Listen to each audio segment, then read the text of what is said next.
Nats Chat is brought to you by Walters. This Saturday night, make sure that you walk on over to Walters for UFC 275 as Glover Teixeira will defend his UFC light heavyweight championship for the first time.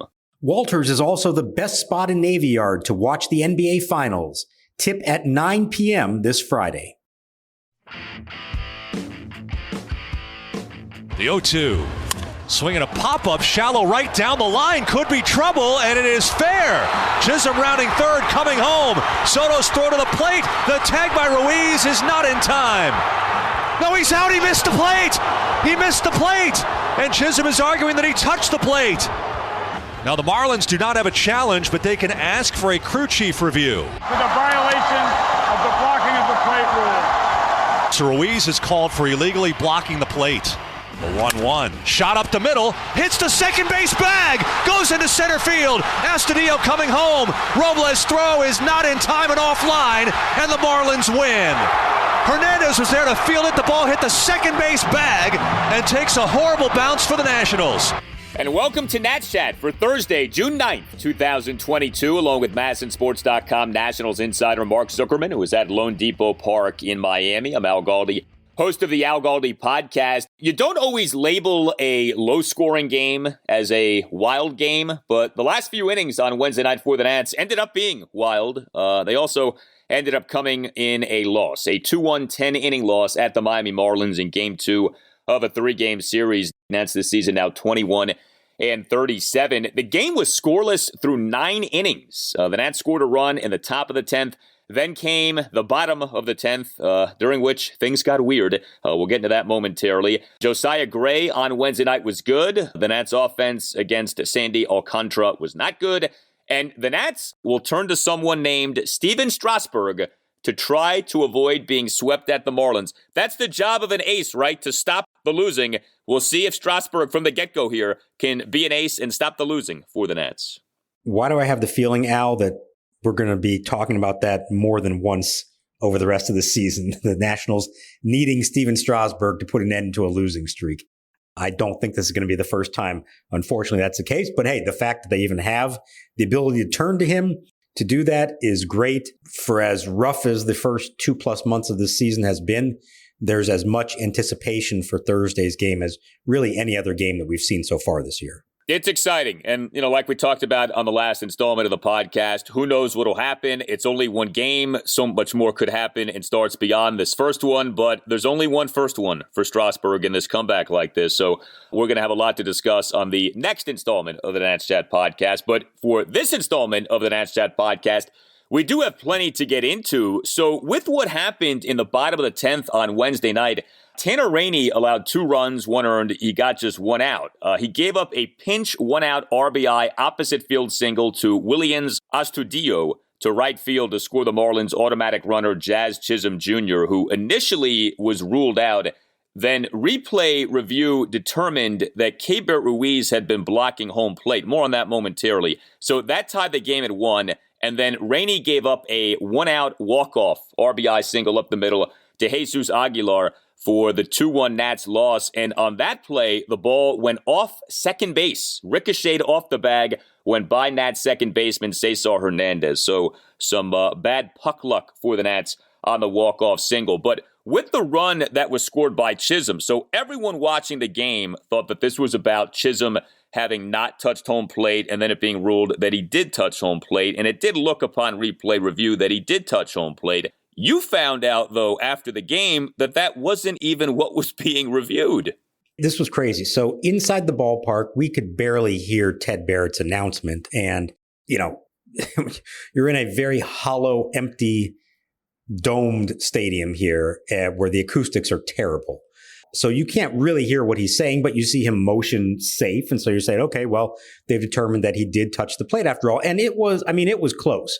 It was really close. And I felt like this was one of those, if they called him safe initially, they're going to have to uphold that call. If they don't, is there actually enough there to overturn the call? And I thought it was 50-50 whether they did or did not. But we just assumed that's what it was. And it wasn't until after the game is over, after we go into the clubhouse, after Davey Martinez finished doing his post-game session with us, as we're walking out, he tells us, oh, by the way, the call there was that Keibert was blocking the plate. And we said, what? We had no idea. And he said, yeah, that's what they actually called on him. Now, Keibert himself said he didn't realize any of this until the final call was made. The frustrating part for me as a reporter is I would love to have a better idea of the process of how that worked, because it sounds like, based on what some of the Miami writers were saying afterwards too, is that the Marlins weren't entirely sure. I don't think they asked for that to be reviewed. I think what happens is on a play at the plate like that in extra innings, it goes to New York and they review automatically for the blocking of the plate, even if they weren't looking for the hand touching the plate or not. I would love to have had the opportunity to ask the umpires and get clarification on that. I can't, as we sit here right now, tell you for certain how it was that they came to that conclusion, except to say the couple times I watched it again real quickly, that's a borderline call if you're going to call him for blocking the plate. You've seen it called on some pretty obvious ones. This to me did not look that obvious. Now, maybe it didn't matter. Maybe he touched the plate anyways. And, this is all just crying over spilt milk, doesn't matter. But for that to actually be the call, I thought that was a little bit nickel and dime to call him on that. Well, I think what's disappointing, too, is the whole point about miking up the umps and having them do as NFL officials do is to avoid exactly what ended up happening on Wednesday night. This mass confusion where not only do fans not know what's going on, but you guys covering the game didn't know what's going on. And Keibert Ruiz didn't know what was being reviewed. That to me is really whacked out, that a guy involved in the play, in fact, the guy whose actions in the play ended up being reviewed, didn't know what was going on. The whole purpose of miking up the umps is to avoid precisely what ended up happening here in this circumstance on Wednesday night. So that is strange. It's unfortunate that the Nats ended up losing this game like they did. I mean, we say all the time wins and losses don't matter for the Nats this season, and they don't. But still, in the moment, you're watching this game. This was a winnable game. The bullpen was doing well. And then Rainey, look, did he get wrecked in that inning? No. But, it's disappointing to see him not be able to shut down the Marlins off the Nats getting that run in the top of the 10th inning. I know Rainey only gave up a couple of singles. I know that Davey after the game said that Rainey threw the ball well. But, that does go into the department of disappointing outings for Tanner Rainey this season. Yeah, it does, but I kind of tend to side with Davey a little bit on this one. You're talking about a blooper down the right field line on an 0-2 pitch that left Astudillo's bat at 70.1 miles an hour and just found the right spot there behind first base. And then you're talking about a ground ball up the middle. It was 95 miles an hour off the bat, so, fairly well struck. But it looked to me, watching it live, like Cesar Hernandez is going to pick up the ball and get the second out of the inning, and the winning run is going to be stuck at third base, and they're going to at least get a chance to face one more hitter. And instead, the ball bounces off the base and gets away. So are we going to blame Rainey for that? I have a little hard time doing that, except to say that as a closer, as any late inning reliever, your best weapon should be the ability to miss bats and to get strikeouts, especially in an extra inning situation where there's an automatic runner on base. You let them put the ball in play, you're putting these other things into chance. You're opening the door for something like that to happen. And when you look at the ninth inning with the game on the line in a similar situation, Kyle Finnegan made them miss bats and got a huge strikeout to get out of that one.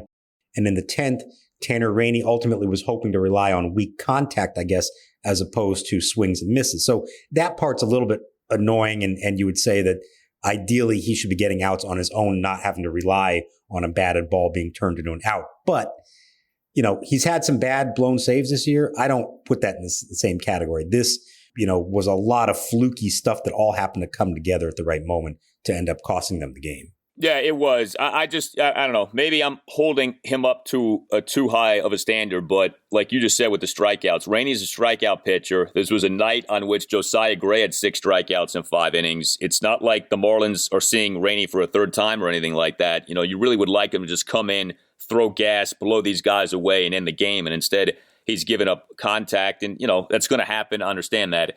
Nats end up losing 2-1 in 10 innings. Now, you mentioned Kyle Finnegan. Truth be told, the Nats could have lost this game in that bottom of the 9th inning. Kyle Finnegan tossed a scoreless bottom of the 9th to preserve a scoreless tie, but he in that inning gave up a leadoff first pitch single to John Birdie, then issued a 4-pitch walk of Miguel Rojas, and somehow Finnegan ended up tossing a scoreless 9th. A big reason for that was a terrific defensive play by Nats first baseman Josh Bell.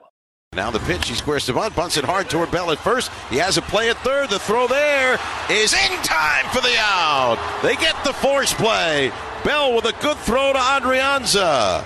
With the game scoreless, nobody out, Marlins have runners on first and second. Bell fields a bunt by Jacob Stallings and then fires the ball to A-Ray Adrianza, who was the Nats starting third baseman on Wednesday night, and the Nats get the force out. The Nats get the lead runner out. That was a really good throw by Josh Bell, who is not necessarily known for his throwing, but that was a really good throw. And then later in the inning, Finnegan struck out Jazz Chisholm Jr., who of course torched the Nats in game one of this series.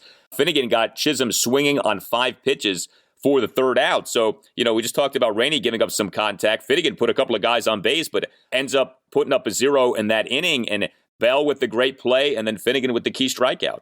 So there's an alternate universe out there where maybe both these teams are in contention and maybe the outcome's a little bit different. And we're saying, man, what an exciting game this was. High drama between Sandy Alcantara tossing 9 scoreless, Josiah Gray fighting his way through 5 scoreless, the Nats bullpen finding a way to get through it. And I thought the bottom of the 9th was going to be the peak of it all in how they got out of that jam because of the 2 things you just mentioned. The Josh Bell throw, look, watching it live, I cringed as soon as I saw him try to make the throw, both because you worry about him throwing it offline and maybe the runner comes around to score. But I also thought there wasn't enough time to get him. I mean, it was bang, bang.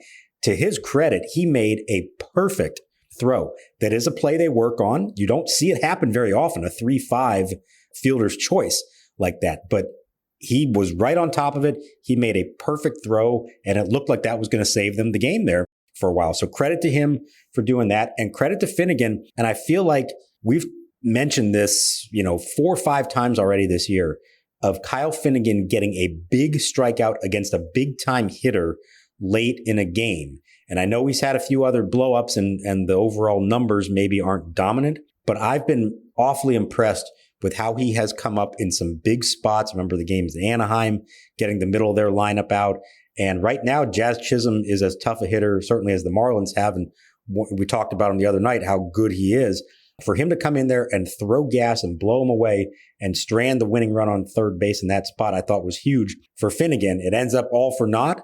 But there were a lot of good things throughout the game, but especially in that bottom of the 9th inning, I thought, from the Nats standpoint. Yeah, Finnegan, Steve Cishek, and Carl Edwards Jr. ended up combining for 4 scoreless innings in this game. And how about Carl Edwards Jr. now? He on Wednesday night, 1 1/3 scoreless innings, 2 strikeouts. He now has appeared in 14 games for the Nats, 16 1/3 innings, 16 strikeouts, ERA of 1.65.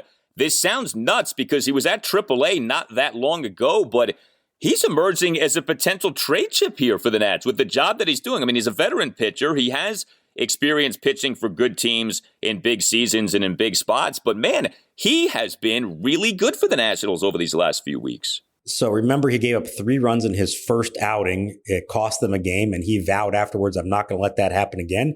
He has not let it happen again. 13 consecutive scoreless appearances for him. He is number 3 on the depth chart among the A bullpen right now. Rainey, Finnegan, and Edwards is next on that list. He also had a big strikeout of Chisholm to get out of the 7th inning. This has been valuable because they don't really have a reliable lefty in the bullpen. He's the guy that Davey turns to when they need to get a big lefty out like Chisholm because of the cutters that he throws in on their hands. He's got the big curveball as well. Can he keep it up? We'll see. But this looks like the Carl Edwards Jr., who was a force for the Cubs several years back when Davey Martinez was their bench coach. Can he keep it going to the point that they actually could get something for him in trade? We'll see.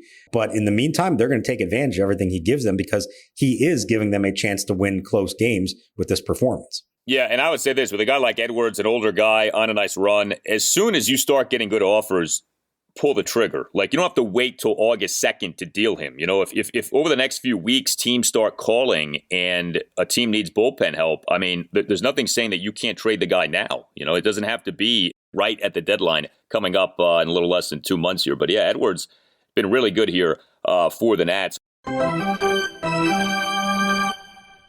Hey guys, it's Al Galdi for Window Nation. It feels like everything is going up these days, including home prices. And so there's no better time to have the look of your home go up and the value of your home go up with new windows from Window Nation. Get 2 free windows with every 2 windows that you buy, plus pay nothing for 2 full years. Take advantage of this offer. Call 866-90-NATION or visit windownation.com and make sure that you tell Window Nation that Al Galdi sent you. It's getting hot outside. Weather impacts your windows. Hot days can cause a caulk to crack, seal failures, and condensation. Window Nation only uses top-of-the-line materials, including mold spray and Quad Max sealant. Window Nation is the best. Call 866-90-NATION or visit windownation.com and make sure that you ask for the deal that you heard about from Al Galdi. 2 free windows for every 2 windows that you buy, plus pay nothing for 2 full years. 866-90-NATION or windownation.com. That's 866-90-NATION or windownation.com. And make sure that you tell Window Nation that Al Galdi sent you. Now the 2-2. Strike 3 called. Ring him up with a curveball. Rojas not happy with home plate umpire Nestor Sehab. So Gray gets his 6th strikeout. That's his first called strike 3. Josiah Gray, he was good for a 3rd consecutive start. Now, we're still waiting for Josiah Gray to take that next step and work deeper into a game. He only ended up going for 5 innings on Wednesday night, but the 5 innings were 5 scoreless innings, and he had 6 strikeouts versus 1 walk. He did give up 6 hits, but they were all singles. He did see a number of his pitches get fouled off, and so he ended up throwing 101 pitches over 5 innings, which is not something you see often, 100-plus pitches in 5 innings, but he threw 69 strikes versus 32 balls. So, really, with the exception of giving up all those fouled-off pitches, he actually did a really good job in this game. You had a scoreless bottom of the 1st from Josiah Gray, and that happened despite the Marlins having the bases loaded and 1 out. 3 consecutive Marlins reached base via 2 straight 1-out singles and then catcher interference on Keibert Ruiz. But Gray then got back-to-back swinging strikeouts of Avisail Garcia and John Birdie on a combined 8 pitches. So you take a step back with Josiah Gray now. He had that wretched outing in the game against the Los Angeles Dodgers at Nationals Park on May 24th, 7 runs in 3 innings. But since then, 3 good starts here. 6-5 win over Colorado at Nats Park on May 29th, 1 run in 5 innings. 8-5 win at Cincinnati last Friday night, 2 runs, 1 earned, 6 innings, 9 strikeouts. And now what he did on Wednesday night, he's not necessarily great in all these starts, but he's been better. This idea of he's going to fall off like he did last year, we're not seeing that. He's bounced back nicely from that Dodgers outing. And with the exception of the fouled off balls on Wednesday night, Josiah Gray did a good job. Yeah, I think that's the only blemish, if you can really call it that. I mean, typically, if you see somebody throw that many pitches in 5 innings, you're saying, boy, he must have been all over the place. And he wasn't. Like you said, the strike percentage was really good. He got 15 swings and misses, all of them on his breaking balls, 11 on the slider, 4 on the curveball. The fact he was able to have them both working, I think, is big, because often we've seen one of those 2 be effective for him on a given night, but not always both of them. So that was big. I guess the thing to nitpick here is that his fastball, he didn't get any swings and misses on. And of the 21 foul balls, 13 of them came on the fastball. So he's throwing it over the plate. He's not spraying it all over the place. And that's, not leading to deep counts or anything like that. And certainly not any walks. But for whatever reason, it didn't have the kind of life on it that was inducing swings and misses. And so kind of like we talked about with Rainey, you can help yourself out a lot by getting strikeouts as opposed to hoping for weak contact. Now, in this case, it was just contact to keep at bats alive, driving up the pitch count. These are minor things, and I don't think it's really fair to make that too big a deal out of it with a young guy like this. Remember, it used to happen to Max Scherzer as well, a guy who would get a lot of foul balls off him and drive his pitch count up. There's only so much you can do about that. But bigger picture here, I mean, it's hard not to like what you saw from him and what we have seen here for a little while now.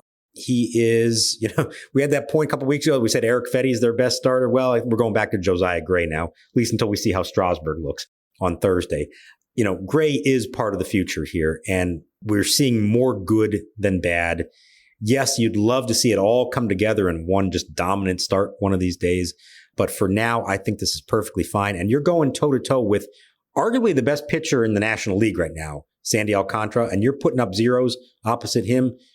That, to me, is a big win in my book. Yeah, I mean, you had a classic pitchers duel for a good chunk of this game on Wednesday night with each pitcher putting up zeros as Gray and Alcantara did. So that outing against the Dodgers ballooned Gray's ERA for the season to 5.44. He now has the ERA down to 4.33 on the season, and his strikeouts per 9 innings is at 9.96. He's averaging 10 strikeouts per 9 innings this season. So really good number right there for Gray. Well, you mentioned Sandy Alcantara. Davey Martinez, during his postgame session with you guys, essentially said that Sandy Alcantara is the best starting pitcher in the National League, and the numbers certainly bear that out. Alcantara's, he's the best in our league, I think. I really do. I mean, he's got good stuff. He was tough all night long. He kept us all balanced. First of all, Alcantara has just owned the Nats this season. He's faced them multiple times. The Nats have done nothing against him over those games. Alcantara on Wednesday night, 9 shutout innings. He had 6 strikeouts versus no walks. He gave up just 6 hits. How about this, though, with Alcantara? We just talked about what Josiah Gray did from a strikes versus balls ratio on Wednesday night. Alcantara on Wednesday night, 105 pitches, 84 strikes versus 21 balls. A strikes to balls ratio of 4-1. I mean, a strikes to balls ratio of 2-1 is good. Alcantara's was 4-1 on Wednesday night. He, this season now, over 12 starts, has an ERA of 1.61 and a whip of 0.94. So look, the Nats offense has not been good enough this season. We've talked about that a bunch. But geez, on Wednesday night, they were facing a guy who right now might be the best pitcher on the planet. Sometimes we roll our eyes when a team says, oh, you just got to tip your cap to the opposing starter. No, tonight, tip your cap to Sandy Alcantara. I agree. Right now, he is the best pitcher in the National League. We'll see if he can keep it up, but he's been kind of quietly emerging the last few years as a legitimate ace. And the strike count, incredible. And it's not like he was getting them to chase a bunch of pitches. You look at his plot of pitches that he threw on the night, everything is right there in the zone. There's a few that are outside the zone. He at one point, 3 innings in, I don't think I've ever seen this before. 3 innings in, he's got 33 pitches, 30 of them strikes. That's 10-1 strike to ball ratio. Insane.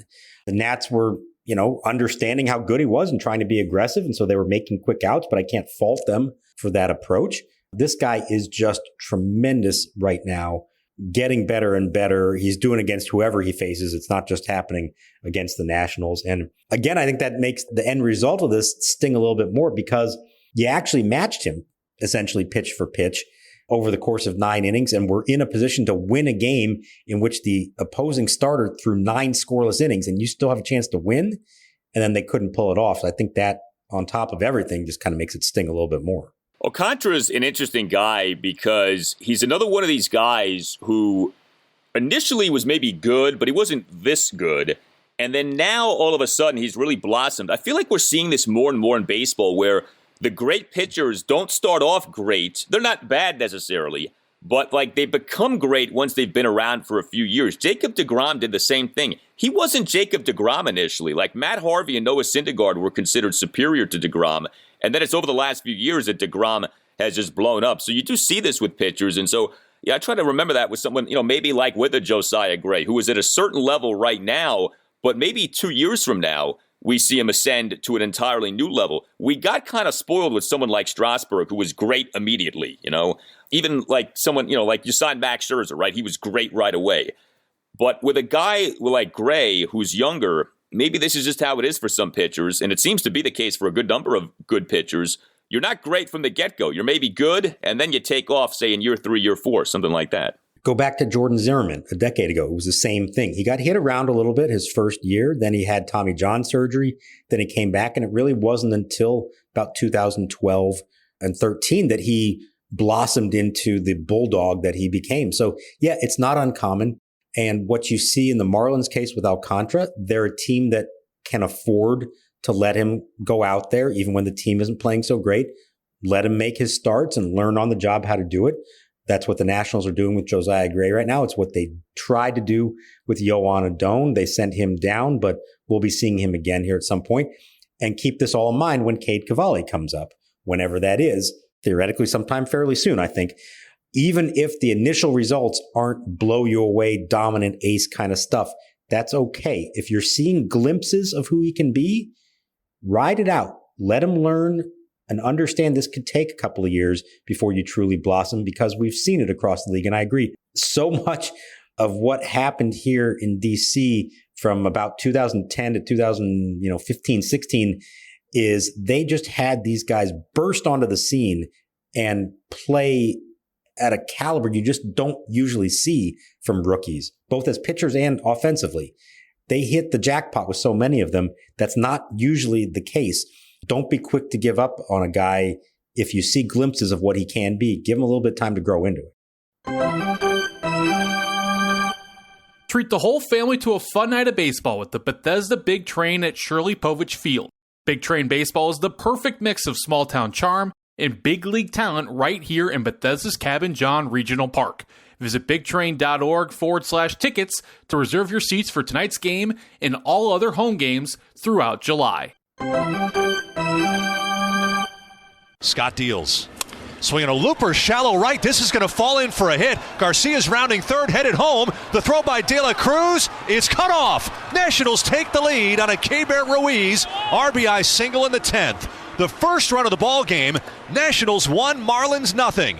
So you had with the Nats a lot of guys struggling offensively on Wednesday night. Nelson Cruz 0 for 4, 2 strikeouts. Luis Garcia 0 for 4. Lane Thomas 0 for 4, 3 strikeouts. Victor Robles 0 for 4 with a strikeout. Cesar Hernandez 0 for 5 with a strikeout. 3 Nats did have 2 hits apiece. Keibert Ruiz, Josh Bell, and A-Ray Adrianza. Keibert Ruiz on Wednesday night, so 2 for 4 with an RBI single and another single. He had that leadoff RBI single to shallow right center on a 1-2 pitch to score the automatic runner, who was Luis Garcia, for a 1-0 Nats lead in the top of the 10th. We also, from Keibert Ruiz on Wednesday night, had him in the bottom of the 5th inning throwing out Jazz Chisholm Jr. on an attempted steal of second base for the first out. Keibert Ruiz now this season is 11 of 30 on runners trying to steal. I know we've talked about this, but boy, he continues to do a really good job throwing out runners trying to steal. I know that that's not the only measure of defensive prowess for a catcher, but boy, that's an important one. And he is doing a really good job. And with Chisholm, that's like impressive, right? Chisholm is one of the more dynamic players in the National League right now, and he got gunned down by Keibert Ruiz on Wednesday night. That was a big moment in, again, what kind of felt, if the stakes were a little bit different, like a really good, compelling ball game. That was one of the highlights of it. And you could see the emotion from Ruiz, Josiah Gray, as they got him out on that. Let's also remember, he's got those numbers despite his pitching staff not always putting him in the best position to get guys out. I think to Finnegan in the 9th gave up a stolen base to John Birdie, that Ruiz made a really good throw and almost had him, and Birdie stole that one off Finnegan, not off of Ruiz. So those numbers, I think you qualified a little bit. They could even be arguably better than that if his pitchers were helping him out a little bit. It's hard not to be impressed with him. Yeah, there are plenty of things he can still work on, and obviously in this game he ends up costing them, I suppose, by blocking the plate, even if we didn't all realize that he was doing it. There was a catcher's interference. I think game calling, like we've discussed, is still a growing process for him and for Riley Adams, but he's a rookie. Let's not judge too much here. Let's give him some time. I think there's been way more good than bad, and a lot of reasons to believe that Keibert Ruiz in the long run is going to be truly an important part of this team for a long time as their starting catcher and, arguably one of the better ones in the league. Yeah, so he's 11 of 31 now on the season on runners trying to steal. Josh Bell, 2 for 4 with a couple of singles in that aforementioned big defensive play in the 9th inning. And A-Ray Adrianza, starting third baseman, so he gives Maikel Franco a night off. We've seen Franco play a lot this year. We've seen Cesar Hernandez play a lot this year. Cesar has really cooled off. Perhaps he could use a day off. But Adrianza on Wednesday night, 2 for 4 with 2 singles. I want to mention Juan Soto just because it feels like we don't talk about him that much these days. He's really not doing much in these games. What he seems to be in the midst of is a stretch now where, like, 1 every 4 or 5 games, he'll have a big game. He'll hit a homer and a double or something like that, and we'll go, wow, does this get Juan Soto going? And then what happens is the next 3 to 5 games, he's right back to doing very little. And, he usually gets on base once a game, but there's just not a lot there right now. For a guy who's a superstar and who can be such an impact player, he doesn't seem to be impacting games all that much. I mean, even with what he did on Wednesday night. So we had a double on Wednesday night. Well, the double came because Jorge Soler, the Marlins left fielder, misplayed what was, I thought, a pretty catchable high fly ball. Now, it was a deep fly ball, made its way to the left field warning track.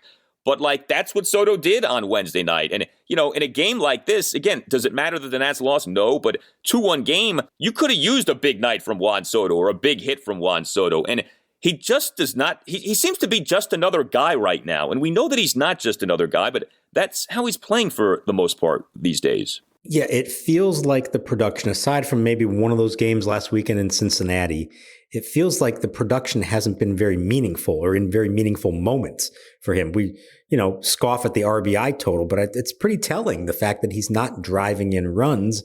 And it's not like he hasn't been coming up in situations where he could make a difference. He has, and he hasn't been able to get the job done in a lot of those spots. So, yeah, I agree. It's been a weird season for him. It doesn't leave me tremendously worried about him, but it's also a little bit discouraging because there are games like this one where all it takes is one big swing from Juan Soto and they win the game. Yes, he's facing an elite pitcher, but he's an elite hitter. Every once in a while, you'd like to think he could connect off someone like Alcantara and maybe help them win a game 1-0 instead of leaving them to where they were, to lose in extra innings. We've also talked about, on the bases in the field, maybe hasn't been real clean. I'm curious your thought on this. The decision for him to throw to the plate on that bloop single, I think it was the right call because it's the tying run and he almost had him out. And I thought it was a pretty good throw. It did ultimately allow Astudillo to take second and put him in position then to score the winning run. I don't know if that's a real clear-cut decision one way or the other. I don't have a big problem with it, but it does feel like yet another case of a little thing that didn't quite go right, that maybe they could have done a little bit differently that might have helped him in the end. Yeah, I mean, I think you can't kill him for it.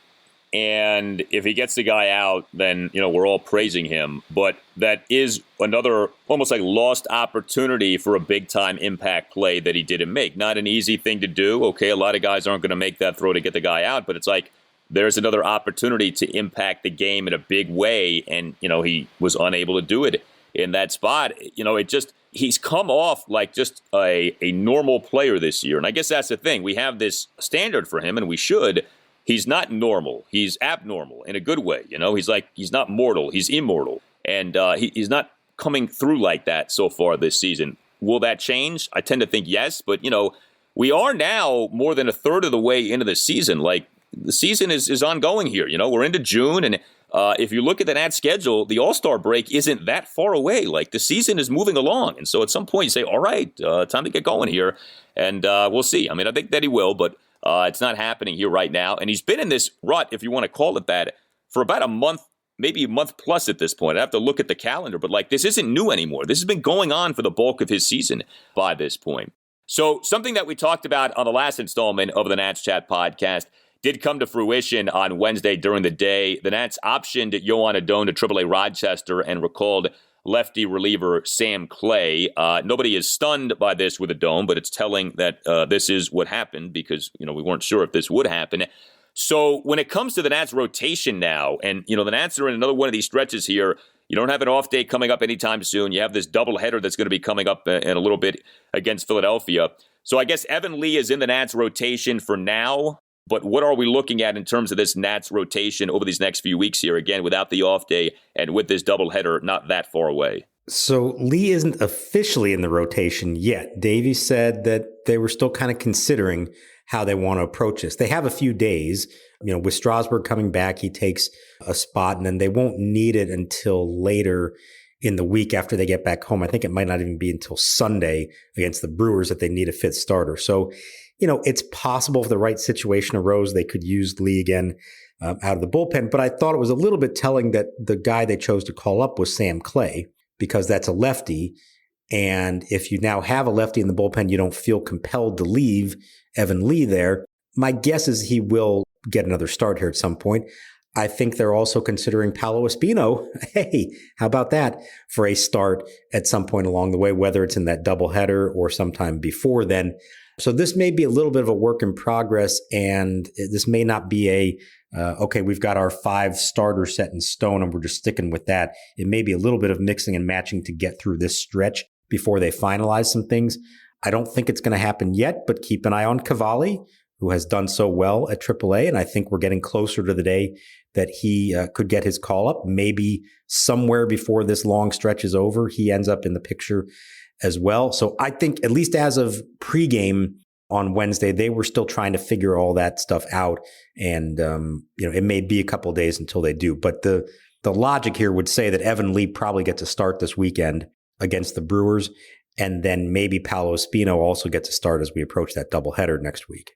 I would think, too, until you see Steven Strasburg pitch, you need to have a firm idea of, like, okay, is he with us or where are we with him? And, like, I would think, I brought this up on the last show, but I think you got to have Paolo ready to go on Thursday night with Strasburg pitching because you don't know what's going to happen here with him. So you almost need, like, a tandem starter ready just in case something goes awry with Strasburg. So I think if he pitches, say, 5 innings, whatever it may be on Thursday evening, then you say, all right, he's with us, to whatever extent you can be certain that he's with you, and then you can kind of move forward there. But yeah, there seems to be a lot to be determined right now with the Nats rotation. So Steven Strasburg on Thursday night, 6:40 start, Game 3 at the Marlins. Nats will try to avoid the 3-game sweep. I know that Davey has said there are no limitations on Strasburg. Probably there are at least some. What do you think? Do you think he's going to do well? Do you think this is going to be a quick outing? Predict the final line. We can do that right here. What do you think the final line for Steven Strasburg on Thursday evening will be? So 12 years ago, when I was asked this question prior to his major league debut, I tried to set the bar low, like I said. And I said, well, maybe, 5 1/3, 3 runs. Maybe he'll strike out 6 or 7. And then, of course, we know what he did. I'm going to set the bar low again, just to be safe with it. I do think it's a favorable matchup against the Marlins. As we saw, they struggled to score runs, not in the series opener, but they did in this game. I think it's a good place for him to make his return. Maybe not the stakes quite as high as if it was at home against the Brewers or the Braves who are coming up next. So I do like that. But I do also think they're going to be careful with him. He can say there's no restrictions, but they're going to be watching him closely. They're not going to take any chances here with that. So I will say 5 innings, 2 runs, and I'll give him 5 strikeouts. I'll say a strikeout per inning. My hunch is that we're going to come out of this and say we were impressed with the curveball and the changeup, maybe not as much with the fastball, which I think what they're sort of expecting at this point. But, that'll be my prediction. And a pitch count, I'd say around 75 to 80. And maybe they decide that that's enough for this first time out. All right. I'll give him 6 innings. I'll be bullish on this, especially with who he's facing. Although if you ask Yohan Adon, Strasburg isn't facing a bad team. But yeah, I'll say 6 innings, 3 runs, 5 strikeouts. I think it's going to be solid.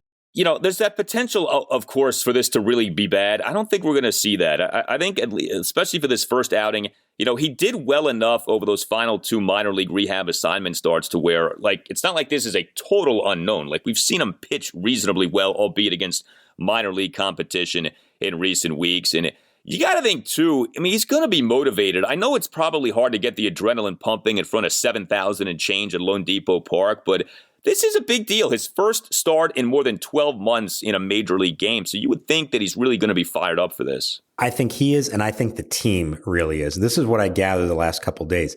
Within that clubhouse, we got to remember, there's a lot of young guys who haven't been here very long. Some of them have never seen him pitch in person before. Josiah Gray was talking about that. By the time Josiah was acquired last summer, Strasburg had already been shut down. They had decided to give him the surgery. He's really excited. Josiah was in middle school when Steven made his major league debut in 2010. Can you imagine that? And he's not alone. That's what all these guys, the catchers are young guys. Whoever's catching him on Thursday, whether it's Ruiz or Adams, it's going to be a big deal for them. Sam Clay, who was in Rochester when Strasburg made his rehab start last week, he said it was electric in the ballpark. He hadn't really been able to see Steven like that. And he was soaking it in. All of them were soaking it in. This is an unusual thing. The team that Strasburg was pitching for a year ago on June 1st was a team full of veterans that was still trying to win. The team he's going to have behind him on Thursday night is totally different. And for a lot of these young guys, they actually grew up watching him. They're as excited to see him pitch as the fans are because they have never seen it in person before. They think he's going to make a big difference for them. Whether that means anything in the standings, I don't know. But the pitchers on the staff especially, they think he's going to show them a lot about how to be a successful big league pitcher. There is a lot of excitement in that clubhouse for this. Well, if he can even just rub off on a Josiah Gray, then there's certainly value in that. It's tricky with Strasburg because in terms of like his age, he's not that old numerically. This is his age 33 season. There are plenty of pitchers in baseball older than him, but he debuted so young, right? His debut was 12 years ago that, yeah, that's a decade plus. Like that is a long time ago. And so if you are in your early or mid-20s, you were in middle school or in junior high or just starting high school on June 8th, 2010 when he made his major league debut. So yeah, time flies. We're all getting older, not younger. We were not in middle school when he made his debut. We were working. No, we were. We were working. Yes, we probably had the brains of people in middle school, but that may still be the case too. I don't know. You tell us what you think. What do you think is going to happen with Strasburg on Thursday evening? Let us know on Twitter. You can hit us up at Nats_chat. You can email the podcast, natschatpodcast@gmail.com, including if you would like to sponsor the Nats Chat Podcast, hit up Tim Shovers at natschatpodcast@gmail.com. You can get yourself a Nats Chat Podcast t-shirt by going to natschatpodcast.square.site. All Nationals radio highlights on Nats Chat are courtesy of 106.7 The Fan. Big show coming out on Friday morning off the 2022 Major League debut of Steven Strasburg. We'll see what goes down. Until then, for Mark Zuckerman, I'm Al Galdi, and we'll talk to you next time on the Nats Chat Podcast. Now the pitch. Fastball hit on the ground off the glove of Strasburg. Cabrera charges in. Bare hands. Throws to first. He's out. He's out. One away here in the bottom of the ninth inning. What a reaction by Cabrera to come in barehanded with the great hands and footwork to throw him out. That was going to be a really easy play if Strasburg didn't touch the ball. That made it a far more difficult play, having to redirect, and the key was the bare hand pickup, and once he did, he was fine. Chip Hale is coming out. He's taking the ball.